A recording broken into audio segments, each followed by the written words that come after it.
과 8절 상반절까지로 정했습니다. 같이 읽고 제가 기도하고 시작하겠습니다. 시작. 12제자를 부르사 둘씩 보내시며 더러운 귀신을 제하는 권능을 주시고 명하시되, 고마우신 하나님, 저희들을 죄 가운데서 구원하시고 이제는 참 죄인들을 구원하는 이 구원의 사역에 귀한 종들로 삼고자 하신 것을 감사합니다. 그러나 저희들은 연약하여서 늘 참 환경 탓을 하고 또 어려움 참 상황만을 탓하고 살아갈 때가 얼마나 많습니까? 하나님 아버지, 오늘 말씀을 통해서 저희들을 전도자로 부르신 주님의 부르심과 또 사명을 영접할 수 있도록 도와주시기를 기도합니다. 그래서 하나님께서 쓰시는 귀한 종들로 쓰임받는 저희가 되게 인도하여 주시옵소서. 감사하고 주 예수 그리스도의 이름으로 기도하였습니다. 아멘. 마가복음 1장 38절을 보면 예수님께서 이 땅에 오신 목적이 바로 전도하기 위함이라고 하셨습니다. 또한 3장 14절에서 예수님께서 12제자를 부르신 목적도 바로 전도하기 위함임을 밝히고 있습니다. 예수님을 영접하고 구원받은 신자라면 누구나 전도해야 할 거룩한 사명을 가지고 있습니다. 하나님은 한 영혼을 천하보다 귀히 여기십니다. 죽어가는 한 영혼을 구원하기 위해 예수님께서는 이 땅에 오셨고 또 십자가의 고난을 담당하셨습니다. 그러므로 한 영혼을 전도하는 일이야말로 하나님께서 가장 기뻐하시는 일입니다. 우리는 신자라면 누구나 이 전도가 중요하다는 사실은 잘 알고 있습니다. 그러나 전도하기 어려운 현실로 인해 쉽게 전도를 중단하고 포기해버립니다. 그러나 예수님께서는 어려운 가운데서도 포기하지 않고 전도자의 삶을 살기를 원하십니다. 자, 그렇다면 우리가 어떻게 힘든 상황, 어려운 상황 가운데서도 전도자의 삶을 살 수 있을까요? 오늘 말씀을 통해서 그 비결을 배우고 하나님께서 기뻐하시는 전도자의 삶을 살 수 있기를 기도합니다. 파트 1, 고향에서 배척받는 것도 각오해야 합니다. 전도자는 고향 사람들에게 배척받는 것도 각오해야 합니다. 자, 예수님께서 주로 가버나움을 중심으로 복음 역사를 섬겨왔습니다. 이제 그곳을 떠나 나사렛에 내려가, 고향인 나사렛에 내려가 복음을 전하고자 하십니다. 정든 고향 땅, 친척과 이웃에게 복음을 전하고자 함입니다. 우리가 복음을 영접하고 하나님의 일을 감당하다 보면 고향에 있는 가족들, 또 친척들, 친구들이 생각납니다. 그들도 나처럼 복음을 영접하면 좋겠다는 생각으로 고향을 찾아가서 그들에게 복음을 전합니다. 아마 예수님도 이런 심정으로 고향에 내려가셨을 것 같습니다. 그런데 고향 사람들의 반응이 어떠했습니까? 2절을 보십시오. 예수님은 가버나움에서와 같이 안식일에 회당에서 말씀을 가르치셨습니다. 예수님의 말씀을 들은 고향 사람들은 깜짝 놀랐습니다. 예수님의 가르침에 큰 충격을 받았습니다. 예수님의 가르침은 당시 서기관들과 같지 않고 하나님의 권위로 선포되는 말씀이었기 때문입니다. 예수님의 말씀은 그들의 심령과 골수를 찔러 쪼개는 살아있는 생명의 말씀이었습니다. 아마 예수님께서는 가버나움에서보다도 더 막 이렇게 심정을 가지고 간절한 심정으로 메시지를 전했을 것입니다. 또한 예수님은 그들이 보는 앞에서 큰 권능도 행해 보이셨습니다. 예수님의 손이 닿자 병자들이 고침을 받고 귀신들이 떠나는 역사가 일어났습니다. 참 예수님의 고향 사람들은 참 복받은 자들입니다. 성경의 원저자가 되시는 예수님께서 저자 직강의 설교의 말씀을 하셨습니다. 또한 예수님께서 베푸시는 권능까지도 자기 눈으로 직접 볼 수 있었습니다. 이처럼 그들은 예수님의 고향 사람이라는 것 때문에 이런 특별한 은혜를 받게 되었습니다. 그러나 그들의 반응이 어떠했습니까? 이 사람이 도대체 어디서 이런 것을 얻었는가? 이 사람의 받은 지혜와 그의 손으로 이루어지는 이런 권능이 어찌 된 것인가? 그들은 예수님의 가르침 또 지혜와 권능에 의문을 품었습니다. 어디 이상한 곳에서 배운 거 아닌가? 이렇게 의심의 눈으로 바라보았습니다. 거기다가 예수님을 인간적인 눈으로 판단했습니다. 3절을 보십시오. 이 사람이 마리아의 아들 목수가 아니냐? 야고보, 요셉, 유다, 시몬의 형제가 아니냐? 그 누이가 우리와 함께 여기 있지 아니하냐? 예수님은 공생의 전까지 나사렛에서 아버지의 대를 이어 목수로 일하셨습니다. 당시 목수는 아주 천한 직업이었고 특히 나사렛 지방의 목수는 수입이 아주 적어서 가난했다고 합니다. 때문에 기본적인 교육도 받을 수가 없었습니다. 다른 복음서를 보면 사람들은 예수님이 배우지도 못했는데 어떻게 글을 아는가 이것을 깜짝 놀라했습니다. 또한 그들은 예수님의 가족관계를 너무나 잘 알고 있었습니다. 한 배에서 난 예수님의 형제들이 자기들과 함께 있고 또 예수님 함께 있는데 예수님을 메시아라고 인정할 수가 없었습니다. 아니 천한 목수 주제에 자신들에게 말씀을 가르친다고 막 가르치고 있는 것이 몹시 자존심 상하고 불쾌했습니다. 이에 그들은 예수님을 배척하기 시작합니다. 배척했다는 말은 원어의 의미로는 화를 내고 분쟁을 일으켜 넘어뜨렸다는 말입니다. 아마 그들은 공개적으로 예수님을 비난하고 비방했을 것입니다. 그래서 다른 사람들이 믿지 못하도록 회방을 했습니다. 그들은 영생과 구원의 기회가 주어졌음에도 이런 인간적인 생각으로 인해 축복을 걷어차버리는 어리석은 자들이 되었습니다. 자, 4절을 보십시오. 예수님은 자신을 배척하는 고향 사람들에게 선지자가 자기 고향과 자기 친척과 자기 집 외에서는 존경을 받지 못함이 없느니라고 말씀하십니다. 그러나 이 말은 사실 예수님을 배척하는 그들에게 주는 말씀이 아니라 곁에서 듣고 있는 제자들에게 주신 말씀이었습니다. 제자들은 지금 모든 것을 버리고 고향을 떠나 예수님을 따르고 있습니다.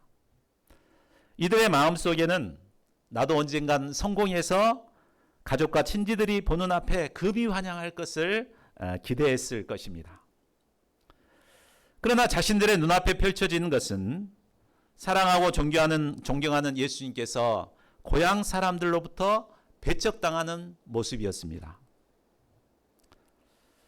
자, 그러면은 전도 여행을 보내기에 앞서서 예수님께서 이런 모습을 제자들에게 보여주신 이유가 무엇일까요?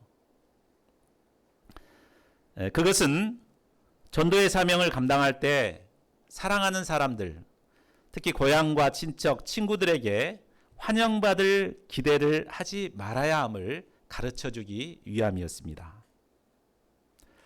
자, 우리가 복음을 처음 영접했을 때 나와 가장 가까이 지내던 사람들을 생각합니다. 그리고 그들에게 복음을 전했으면 좋겠다 하는 마음으로 그들에게 복음을 전합니다. 제가 처음에 복음을 영접했을 때 그랬습니다.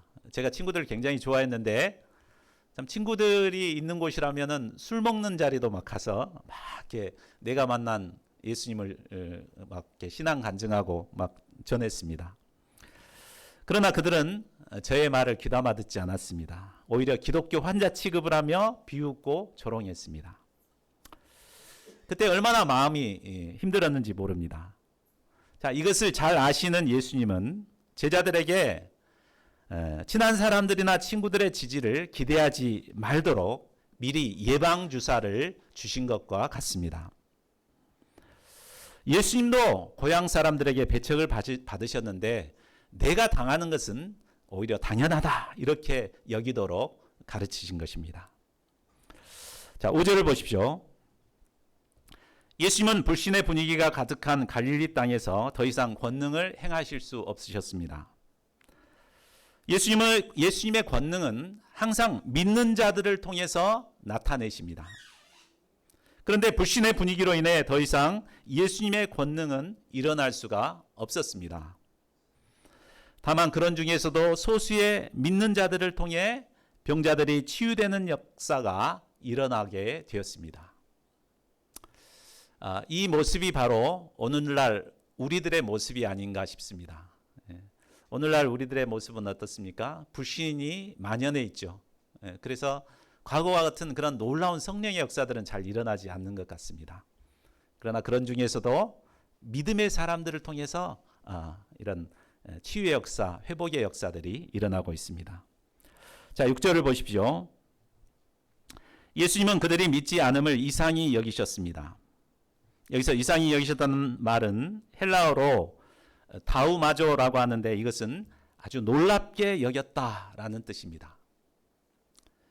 고향 사람들은 어려서부터 예수님을 가까이서 지켜본 사람들입니다. 예수님의 어린 시절이 어떠했습니까? 성경에 많이 나와 있지는 않지만 누가복음에 보면 예수님은 12살 때부터 성전에서 율법 선생들과 함께 토론할 정도로 아주 지혜와 능력이 대단했음을 보여줍니다. 공생애를 시작하신 후에는 가버나움과 예루살렘에서 놀라운 성령의 역사를 이루어 가셨습니다. 아마 고향 사람들 중에는 예루살렘에 갔을 때 그 모습을 직접 보았던 사람들도 있고 또 소문으로 들었던 사람들도 있었을 것입니다. 때가 되면 예수님은 그들을 직접 찾아와 복음을 증거하시고 권능을 행해 보이셨습니다. 그들이 믿을 수 있도록 모든 여건을 마련해 주신 것입니다. 그런데도 그들은 믿지 않았습니다. 예수님은 이런 그들에게 큰 충격을 받으셨습니다. 그러나 낙심하지는 않으셨습니다. 불신의 그들을 뒤로하고 모든 촌을 두루 다니시며 복음의 말씀을 가르치셨습니다. 자, 우리도 복음을 전하다 보면 기대했던 사람들이 영접하지 않아서 큰 충격을 받을 때가 있습니다. 그러나 이때 우리는 우리보다 먼저 예수님께서 배척받으셨다는 사실을 기억해야 되겠습니다. 예수님도 고향 사람들로부터 배척받으셨을 때 큰 충격을 받으셨죠. 그럼에도 예수님은 믿지 않는 자들을 찾아 복음을 전하셨습니다. 우리가 이 예수님을 본받아 가까운 사람에게 거절당하고 배척을 당했을지라도 포기하지 말아야겠습니다. 계속해서 믿지 않는 자들을 찾아서 복음을 전하는 자들이 되어야겠습니다. 파트 2, 예수님의 전도 명령에 순종한 제자들, 7절에서 16절입니다. 예수님은 3장 14, 15절에서 12제자들을 부르신 목적이 무엇인가를 분명히 말씀하셨습니다. 첫째는 예수님과 함께함으로 예수님이 어떤 분이신가를 가르치기 위함이었습니다. 그리고 둘째는 귀신을 쫓아내는 권능을 주어서 전도자로 귀하게 쓰시고자 하심이었습니다. 예수님께서 12제자들을 부르신 후 이제 그들과 함께 하시며 예수님이 어떤 분이신가를 가르쳐 주셨습니다. 예수님은 광풍을 말씀으로 잔잔케 하셨습니다. 6천 마리의 군대 귀신 자도 내쫓으셨고 심지어 죽은 자도 살리시는 부활의 주님이 되심을 가르쳐 주셨습니다. 그리고 전도를 보내기 앞서 가까운 사람들에게 거절과 배척을 받을 각오와 마음의 준비도 시켜주셨습니다. 이제 모든 준비가 끝난 예수님은 제자들을 비로소 전도 여행 보내십니다. 우리 7절을 같이 읽어보겠습니다. 시작. 12제자를 부르사 둘씩 보내시며 더러운 귀신을 제하는 권능을 주시고. 예수님은 12제자를 2명씩 짝을 지어 6팀으로 보내십니다. 만일 각자 1명씩 가도록 하면 12팀이 되겠죠. 그런데 2명씩 하면은 6팀밖에 되지 않습니다. 그런데도 왜 2명씩 보내겠습니까? 전도서 4장 9절 10절은 두 사람이 한 사람보다 더 나은 이유를 말해주고 있습니다. 우리 같이 한번 읽어볼까요? 시작. 두 사람이 한 사람보다 나음은 그들이 수고함으로 좋은 상을 얻을 것임이라. 혹시 그들이 넘어지면 하나가 그 동물을 붙들어 일으키려니와 홀로 있어 넘어지고 붙들어 일으킬 자가 없는 자에게는 화가 있으리라. 예. 혼자서 감당하게 되면 어려움을 만날 때 도와줄 사람이 없어서 문제에 빠지게 됩니다. 그러나 두 사람이면 한 사람이 넘어질 때 다른 사람이 붙들어 일으켜 줄 수 있습니다. 우리가 전도를 하다 보면 혼자서는 감당하기 힘든 어려운 상황에 접할 때가 있습니다. 과거 제가 혼자서 전도를 했다가 완전히 사회주의에 빠져 있는 학생에게 전도를 했다가 막 눈에 살기를 품고 막 나를 비난하는 이런 일을 맞닥뜨린 적이 있었습니다. 이때 두려움에 사로잡힌 저는 한동안 캠퍼스에 나갈 힘을 잃고 두려워했었습니다. 만일 이때 동역자가 곁에서 함께 했었더라면 이 어려움을 잘 이겨냈을 것입니다. 예수님께서는 연약한 자들이 이처럼 이제 함께 동역하며 복음을 전하기를 원하셨습니다. 두 사람의 합심 동역의 역사를 이룰 때 우리는 위대한 역사를 창조할 수 있습니다. 예수님은 마태복음 18장 19절에서 약속해 주셨습니다. 우리 같이 한번 읽어볼까요? 시작. 진실로 다시 너희에게 이르노니 너희 중에 두 사람이 땅에서 합심하여 무엇이든지 구하면 하늘에 계신 내 아버지께서 그들을 위하여 이루게 하시리라. 아멘. 또 예수님은 제자들을 보내실 때 그냥 보내지 않으십니다.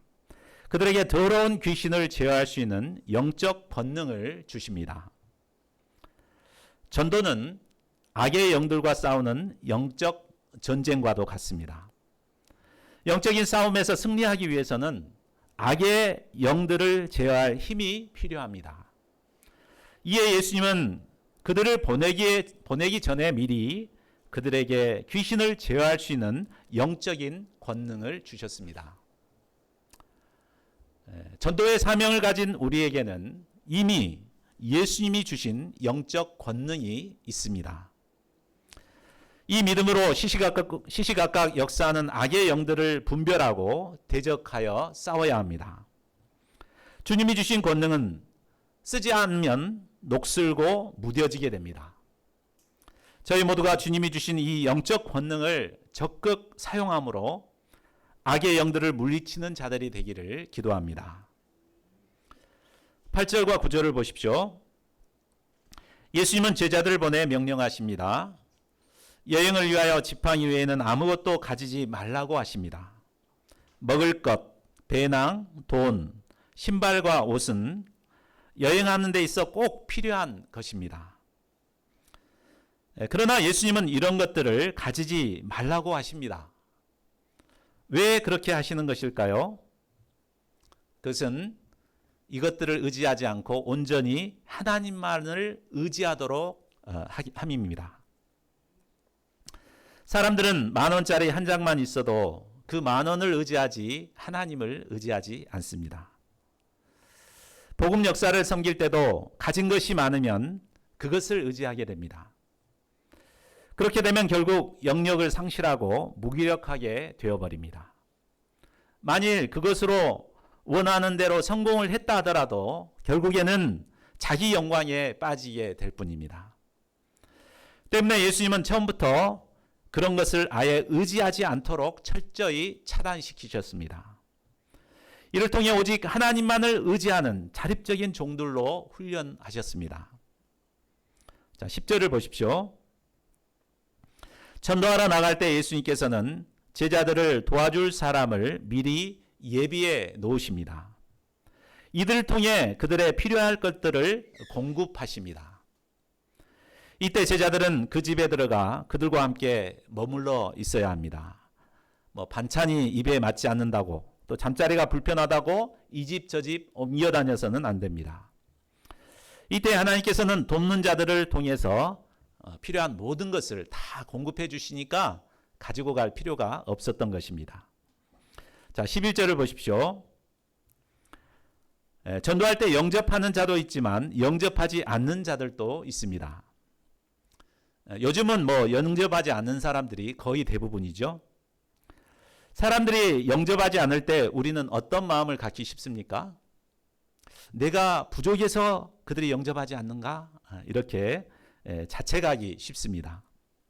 그리고 여러 번 실패를 거듭하다 보면 이제 해봤자 안 될 것이다 라는 이상한 확신에 빠져들게 됩니다. 그러므로 전도자들은 전도 나갔을 때 이 거절 당했을 때의 그 처리가 굉장히 중요합니다. 예수님은 너희를 영접하지 않고 너희 말을 듣지도 아니하거든 거기서 나갈 때 발 아래 먼지를 떨어버려 그들에게 증거를 삼으라고 하십니다. 이는 영접하지 않는 그 책임이 전적으로 그들 자신에게 있다는 것을 경고하는 행위입니다. 한편 자신에게는 아무런 책임이 없으므로 그것을 의지하지 말라. 털끝 하나도 없으니까 떨어버리고 의식하지 말라는 의미입니다. 오늘날은 10명을 만나 전도하면 10명 모두 거절하는 시대입니다.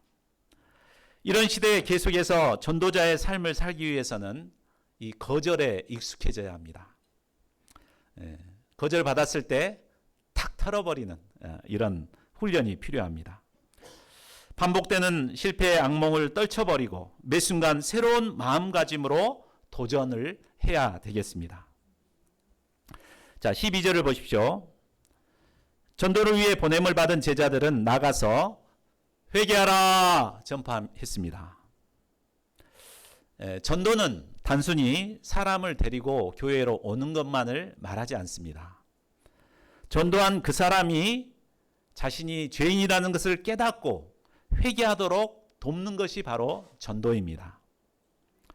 마태복음 3장 1, 2절을 보면 세례 요한도 광야에서 회개하라 천국이 가까이 왔느니라 하고 회개를 전파했습니다. 또 예수님께서도 첫 메시지를 보면 회개하라 천국이 가까이 왔느니라 하며 회개의 메시지를 전했습니다. 왜 다들 이처럼 회개를 강조하는 것일까요? 그것은 우리에게 가장 시급하고 중요한 문제가 바로 죄 문제요. 또 죄에서 죄의 문제를 벗어나는 것이 시급한 일이기 때문입니다. 인간은 죄로 말미암아 행복을 잃고 결국 죽어 심판에 이르게 되었습니다. 이런 우리가 절망적인 상황에서 벗어나 구원을 얻을 수 있는 길은 바로 내가 죄인이라는 사실을 깨닫고 회개하는 것입니다. 은혜가 풍성하신 하나님은 우리가 어떤 몹쓸 죄를 지었다 하더라도 자신의 죄를 자백하고 회개하는 자는 용서해 주십니다. 죄사함을 베풀어 주십니다. 요한일서 1장 9절은 말씀합니다. 우리 같이 한번 읽어볼까요? 시작. 만일 우리가 우리 죄를 자백하면 그는 미쁘시고 의로우사 우리 죄를 사하시며 모든 불의에서 깨끗하게 하실 것이요. 하나님은 회개하는 자에게 반드시 사죄의 은혜, 구원의 은혜를 베풀어 주십니다. 그런데 사람들은 회개해야 한다는 것은 잘 알지만 회개하기를 싫어합니다. 왜 그렇습니까? 그것은 죄가 주는 달콤함을 끊기가 싫기 때문입니다. 이 세상에서 즐길 것 다 즐기다가 마지막 순간, 십자가에 달린 강도 중에 한 명이 그랬죠. 죽는 순간에 예수님을 영접해서 구원받는, 이것이 다 로망인 것 같아요. 그래서 죄 짓다가 이렇게 마지막 순간에 회개해야 되겠다 이렇게 생각합니다. 그러나 그렇게 하다가 죽을 때 회개하고 죽는 사람 제가 보지를 못했습니다. 회개는 하나님께서 기회를 주실 때 회개해야 합니다. 하나님이 보내신 자들 앞에서 회개하지 않으면 그는 영영 구원의 길에서 멀어질 수밖에 없습니다. 제자들은 담대히 회개의 메시지를 전파했습니다. 그래야 할 때 놀라운 일이 일어납니다. 13절을 보십시오. 연약한 제자들이 예수님처럼 많은 귀신을 쫓아냈습니다. 그리고 많은 병자들에게 기름을 발라 고치는 역사를 이루었습니다. 이로 말미암아 예수님의 이름이 드러나게 되었습니다. 예수님의 이름은 헤롯 왕궁에까지 전해지게 되었고, 헤롯은 자기가 목베어 죽인 세례 요한이 살아난 것이 아닌가 두려워했습니다. 제자들은 예수님의 명령에 순종하여 전도의 사명을 감당했습니다. 도식도식 다니며 만나는 사람에게 회개의 메시지를 전했습니다. 이때 예수님이 주신 권능이 그들과 함께 나타났습니다. 귀신이 물러가고 병든 자가 나음을 얻고 예수님의 이름이 널리 전파되었습니다. 순종이 중요합니다. 예수님의 명령, 전도는 예수님께서 믿는 자들에게 주신 지상 명령입니다. 부활하신 예수님께서는 우리에게 명령하셨습니다. 마가복음 16장 15절을 보면 너희는 온 천하에 다니며 만민에게 복음을 전파하라. 제자들에게만 주신 게 아니라 모든 믿는 자들에게 주신 사명입니다. 우리는 상황이 힘들고 우리를 영접해 주는 사람이 없을지라도 이 예수님의 명령에 순종하는 자들이 되어야 합니다. 코로나19 이후로 한국 교회는 큰 위기를 겪고 있습니다. 교인들의 수는 점점 줄어들고 있고 문을 닫는 교회도 속출하고 있습니다. 특히 교회마다 젊은 청년들이 점점 줄어들고 있는 추세입니다. 그러나 이런 분위기 가운데 있지만 예수님께서는 우리를 통해 그들을 전도하기를 원하십니다. 복음을 모르는 자들에게 복음을 전하게 하고 회개하도록 돕기를 원하십니다. 저희 모두가 나에게 주신 예수님의 명령에 순종할 수 있기를 기도합니다. 그리하여 참 죽어가는 젊은 청년들, 죄가 죄인지를 모르고 방황하는 젊은 청년들에게 가서 전도할 수 있기를 기도합니다. 파트 3, 고난과 핍박도 각오해야 합니다. 17절부터 의인 세례 요한이 어떻게 죽임을 당하게 되었는가를 자세히 설명해 주고 있습니다. 헤롯은 음란한 자였습니다. 그는 자신의 이복 동생인 빌립의 아내 헤로디아를 취하여 아내로 삼아버렸습니다. 이것은 율법에 어긋난 심각한 죄악이었지만 종교 지도자들은 이 권력이 무서워 아무 말도 하지 못했습니다. 그러나 의인 세례 요한은 이런 헤롯의 잘못을 분명하게 지적했습니다. 그러나 헤롯은 회개하지 않고 요한을 옥에 가두어 버립니다. 그리고 헤로디아의 관계에 넘어가서 결국 의인 세례 요한의 목을 베어 죽게 만듭니다. 사실 예수님께서 제자들을 전도 여행 보낼 그 당시에는 이미 세례 요한이 헤롯에게 죽임을 당한 지 오래 전입니다.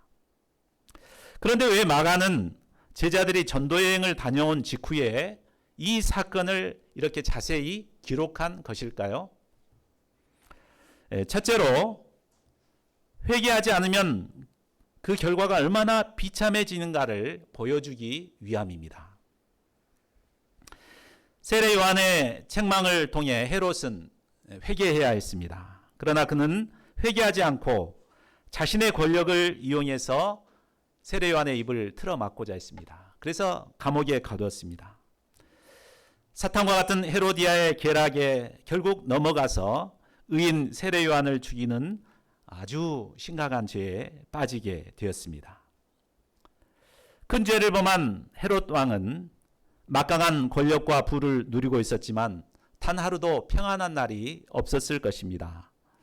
사는 날 동안 죄책감에 시달리며 살아갈 수밖에 없었습니다. 그리고 죽음 뒤에는 둘째 사망을 통해 불과 유황에 타는 못에서 영원토록 심판을 받을 수밖에 없었습니다. 그러므로 회개란 기회가 주어졌을 때 속히 회개해야 합니다. 둘째로 고난과 핍박을 각오하고 전도해야 함을 가르치기 위함입니다. 당시 수많은 종교 지도자들이 있었지만 헤롯에게 회개하라고 말한 사람은 단 한 사람도 없었습니다. 오직 세례 요한만이 그의 잘못을 지적하고 회개하도록 도왔습니다. 그러나 그는 이것으로 인해 결국 목이 잘려 순교를 당하게 되었습니다.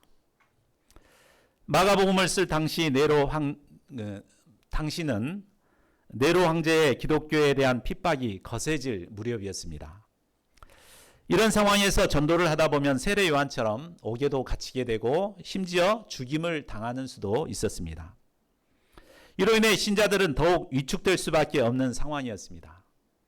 그러나 마가는 이 세례 요한을 통해 전도란 이처럼 순교를 각오하고서라도 감당해야 할 사명이라는 것을 가르쳐주고 있는 것입니다. 오늘날 복음 전하기가 어려운 시대가 되었지만 그렇다고 초대교회처럼 전도한다고 감옥에 가두거나 목을 베어버린다거나 그런 일은 결코 일어나지 않습니다. 그런데도 우리는 사람들의 조그마한 냉소적인 반응이나 날카로운 눈치에 기가 죽어서 두려움에 사로잡혀 참 떨 때가 얼마나 많습니까? 우리가 죽을 각오가 필요한 것 같습니다. 참 전도는 이런 죽을 각오 없이는 감당할 수 없는 사명입니다. 저희가 죽으면 죽으리라는 자세로 담대히 복음을 전하는 자들이 될 수 있기를 기도합니다. 자, 셋째로 의인 세례 요한의 죽음이 헛되지 않음을 보여주고자 함입니다. 세례 요한은 죄와 타협하지 않고 분명하게 죄를 지적했습니다. 이로 인해 왕의 미움을 받아 옥에 갇히고 결국 죽임을 당하게 되었습니다. 불의에 의해 무참히 살해된 그의 이름은 이 땅에서 사라져버린 것 같습니다. 그러나 14절을 보십시오.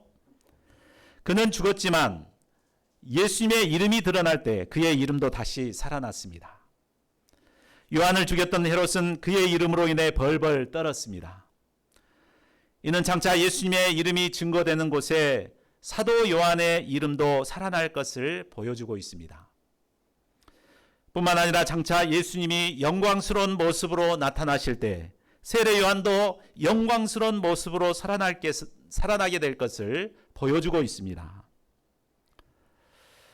죄악된 이 세상은 우리가 전하는 회개의 메시지를 무시하고 때로는 불이익을 주기도 합니다. 이때 우리가 수고한 것이 모두 헛수고인 것 같은 생각에 사로잡히기 쉽습니다. 그러나 진리를 전하기 위해 우리가 당한 이런 고난과 희생은 무의미한 것이 하나도 없습니다.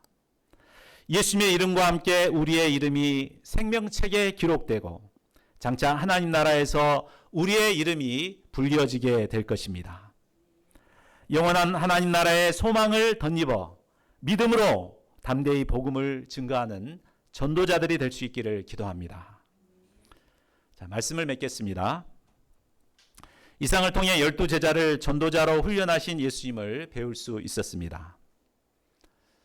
전도는 친한 사람들에게까지 배척을 받고 또 고난과 핍박을 당하게 되는 어려운 일입니다. 그럼에도 불구하고 예수님은 우리가 전도자의 삶을 살기를 원하십니다. 전도는 예수님께서 우리에게 주신 지상 명령입니다. 예수님께서는 명령하시기 전에 이미 우리에게 필요한 권능을 주셨습니다.